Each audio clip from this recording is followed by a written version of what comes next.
Coloque el pie encima de una silla flexionando la rodilla. Asegúrese de mantener una buena alineación con el tronco y la pelvis.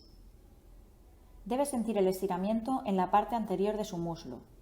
Si no lo nota, puede aumentar la intensidad acercando el talón al glúteo con ayuda de sus manos.